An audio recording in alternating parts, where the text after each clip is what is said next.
अस्सलाम वालेकुम व्यूअर्स, मैं हूं आपका होस्ट अब्दुर्रहमान और आज डिस्कस करेंगे 50 अरब डॉलर्स जो हमने गुज़िश्ता 10 सालों के दौरान पाकिस्तान में लगे हुए तकरीबन 180 प्राइवेट बिजली घरों को सिर्फ किराए की मद में कैपेसिटी चार्जेस की मद में अदा कर दिए हैं। ये होशरुबा इंकशाफ 4 नवंबर को एक्सप्रेस ट्रिब्यून में शाया होने वाले एक नए article the monster name capacity charge में अपनी नई तहकीक में किया है, जिसके मुताबिक पाकिस्तान ने अपने पिछले 10 सालों के दौरान 50 अरब डॉलर्स पाकिस्तान में लगे हुए प्राइवेट बिजली घरों को अदा कर दिए हैं और ये रकम पाकिस्तान के कुल बैरूनी कर्जे का 40% है। यानी आप समझ लीजिए कि हमारे ऊपर 40% कर्जा होता ही ना अगर हमने ये प्राइवेट बिजली घर किराए पे ना लगाए होते। हमारा जो कर्ज इस वक्त 130-32 बिलियन डॉलर्स है, वो बमुश्किल 80-90 बिलियन डॉलर्स के करीब होना था, जो कि हमारे लिए बहुत आसानी का सामान होता। यही वो प्राइवेट बिजली घर है जिनकी वजह से पाकिस्तान में बिजली कुर्रा अर्ज पर सबसे महंगी बिजली हो चुकी है। अगर कमर्शियल बिजली की बात करें तो हमारे कमर्शियल सारिफीन 16 सेंट फी यूनिट की बिजली खरीदने पर मजबूर हैं, जो कि बांग्लादेश से 2 गुना महंगी है। वहाँ पर 8 यूएस सेंट फी यूनिट बिजली है कमर्शियल सेक्टर के लिए। इंडिया में तो 1 सेंट फी यूनिट बिजली है और चाइना में तो 1 सेंट से भी नीचे है। तो आप इससे अंदाज़ा लगा सकते हैं कि पाकिस्तान में किस कदर महंगी बिजली है और हम कैसे अफोर्ड कर रहे हैं। यही महंगी बिजली है जिसके सबब पाकिस्तान की बढ़ती आबादी के बावजूद बिजली की कंजम्पशन कम हो रही है। यह भी हम अपने आप में एक दुनिया का अजूबा मुल्क है जिसकी आबादी हर साल 2.5-3% बढ़ रही है, लेकिन बिजली की कंजम्पशन हर साल 2-3-9% तक कम हो रही है। मैं मिसाल देना चाहता हूँ, सन 2022 का साल था। उस साल पाकिस्तान में 1,43,193 गीगावाट आवर बिजली प्रोड्यूस की गई, यानी कि 16,346 मेगावाट एवरेज बिजली की प्रोडक्शन रही। अगले साल 2023 के फिस्कल ईयर में ये 9% कम होकर 1,29,592 गीगावाट तक गई, यानी 16,000 से कम होकर 14,793 मेगावाट बिजली हम लोग पैदा करने लगे।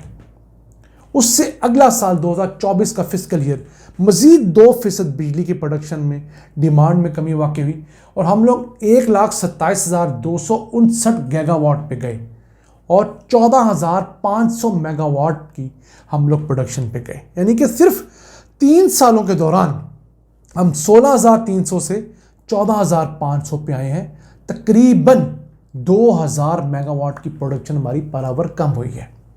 तो आप इससे अंदाज़ा लगाइए कि बिजली किस कदर महंगी हुई है कि लोगों ने अपनी डिमांड्स कर्टेल की हैं और या सोलर पे शिफ्ट हुए हैं। अब पाकिस्तान में सन 2001-2 के अंदर हमारा कैपेसिटी पेमेंट का बिल सिर्फ $1 बिलियन था। उस दौर में भी ज़्यादा था, यानी 60 अरब रुपये हम तकरीबन किराए की मद में अदा कर रहे थे।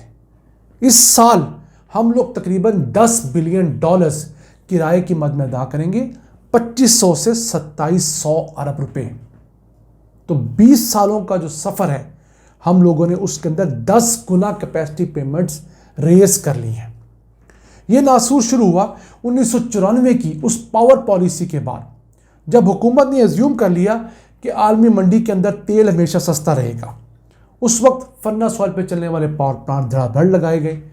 ऑयल की कीमत जो है वो फी बैरल $20 से कम थी। पहली स्पाइक जो इस चीज़ के लिए आई वो 1999 में आई, जब 18 से $28 फी बैरल तेल हुआ।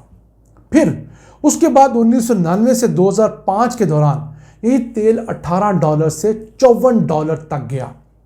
इस दौरान पाकिस्तान के अंदर फर्नेस ऑयल पे चलने वाले पावर प्लांट लगते गए। 1994 की पॉलिसी के तहत वक्फे से ये पावर प्लांट लगते गए। नवाज शरीफ के टेन्योर में भी लगे, पीपल्स पार्टी के टेन्योर में भी लगे, परवेज़ मुशर्रफ के टेन्योर में लगे। फिर हुआ क्या, 2008 तक यही तेल बढ़ते बढ़ते $97 फी बैरल तक पहुंच गया। और इस दौरान हुकूमत क्या करती रही, उस रफ्तार से बिजली के बिल बढ़ाने की बजाय आवाम को रिलीफ देने के नाम पर कर्जे उठा उठाकर अपनी जेब से बिजली को सब्सिडाइज करती रही। और अब वो जो सर्कुलर डेट है, यानी जिस कीमत पर हुकूमत बिजली खरीदती है और जिस कम कीमत पर हुकूमत बिजली बेचती है, दरमियान का जो फर्क है वो सर्कुलर डेट अब 2600 अरब रुपया है। उस 2600 अरब रुपए कर्जों पे जो सूद अदा होता है वो फिर किसी न किसी तरीके से मेरे और आपके हड्डियों के गुद्दे से निकाला जाता है। और हम आज भी हैरान हैं और आज भी कहते हैं नहीं कि फलां हुक्मरान ने बहुत तेज़ी से तरक्की के नाम पर यहाँ पर पावर प्लांट लगाए थे। हालांकि जिस ख्वाहिश के ऊपर यहाँ पर पावर प्लांट लगे उतनी तेज़ी से तरक्की पाकिस्तानी तारीख में कभी हुई ही नहीं थी। अब मैं मिसाल देता हूँ कि इस वक्त पाकिस्तान में जो 46,000 मेगावाट के पावर प्लांट लगे हुए हैं तमाम किस्मों के, उनमें से 59% पावर प्लांट फर्नेस ऑयल पे, कोयले पे, गैस पे चलने वाले पावर प्लांट है, फ्यूल बेस्ड पावर प्लांट है, महंगे पावर प्लांट है। जबकि सिर्फ 41% पावर प्लांट ऐसे हैं जो या तो हवा पे चलते हैं या सूरज पे चलते हैं या इस तरह की पानी जैसी हाइडल एनर्जी पे चलते हैं। अगर आपको बाइफरकेट करके बता दें तो आपकी आसानी के लिए है कि सबसे ज़्यादा पावर प्लांट 32% गैस पे चलने के लिए लगाए गए हैं। उसमें इंपोर्टेड भी है, लोकल भी है। और लोकल गैस तो आप जानते ही हैं अब नापैद हो गई है, हमें इंपोर्टेड गैस के ऊपर रिलाई करना पड़ रहा है। दूसरे नंबर पर हाइडल एनर्जी का सोर्स है, 25% बिजली हम उससे बना सकते हैं, लेकिन सिर्फ गर्मियों के 6 महीनों के अंदर। सर्दियों में ये 25% की शरह कम होकर शायद 5 से 10% रह जाती है। फिर तीसरे नंबर पे फर्नेस ऑयल पे चलने वाले पावर प्लांट हैं जिनकी कैपेसिटी 14% है। फिर कोयले पे चलने वाले पावर प्लांट इंपोर्टेड और लोकल दोनों मिलाकर 13% हमारी जनरेशन कैपेसिटी में हिस्सा रखते हैं। उसके बाद न्यूक्लियर पावर प्लांट जो हमारे पास लगे हैं वो सिर्फ 9% बिजली पैदा कर सकते हैं टोटल कैपेसिटी का। उसके बाद विंड जो है वो सिर्फ 5% हमारी बिजली पैदा कर सकती है और सोलर तो 1.6%। तो इस महंगे और सस्ते सोर्स के फ़र्क की वजह से भी पाकिस्तान में इस वक्त बिजली बहुत महंगी है। और ये वो साल है जिसमें मैं समझता हूँ सबसे ज़्यादा लोगों ने अगर उधार किसी चीज़ के लिए पकड़ा है या अपनी चीज़ें किसी चीज़ के लिए बेची हैं तो वो बिजली का बिल अदा करने के लिए है। अभी भी हुकूमत का कहना यह है कि वो जिस कीमत पर बिजली खरीद रही है उसी कीमत पर बेच नहीं रही बल्कि सब्सिडाइज करके बेच रही है। और ये महंगी बिजली सिर्फ चंद 100 घरानों को अमीर कर रही है, बाकी करोड़ों पाकिस्तानियों को जो सतह गुर्बत है उससे कहीं नीचे धकेल चुकी है। अब इसका हल क्या है? इसका हल यही है कि पाकिस्तान में लगे हुए तमाम प्राइवेट पावर प्रोड्यूसर्स जो हैं उनके पावर प्लांट्स का फॉरेंसिक ऑडिट करवाया जाए इंटरनेशनली सर्टिफाइड कंपनी से।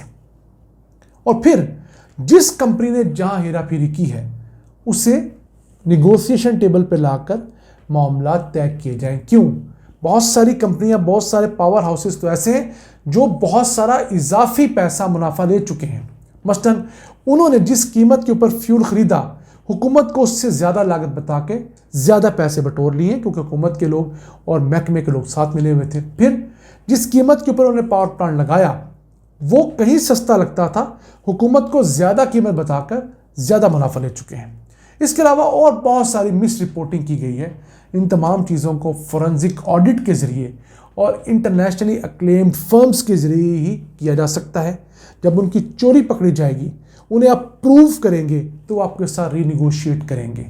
फिर आप इन पावर प्लांट को किरायों की मद में दी जाने वाली रकम इंतहाई कम सतह पर ला सकते हैं और सिर्फ वो रकम देने के पाबंद होंगे जो ये बिजली पैदा करते हैं। नाज़रीन, आज का एपिसोड अपने मेज़बान अब्दुल रहमान को इजाज़त दीजिए। अल्लाह ने के बाद।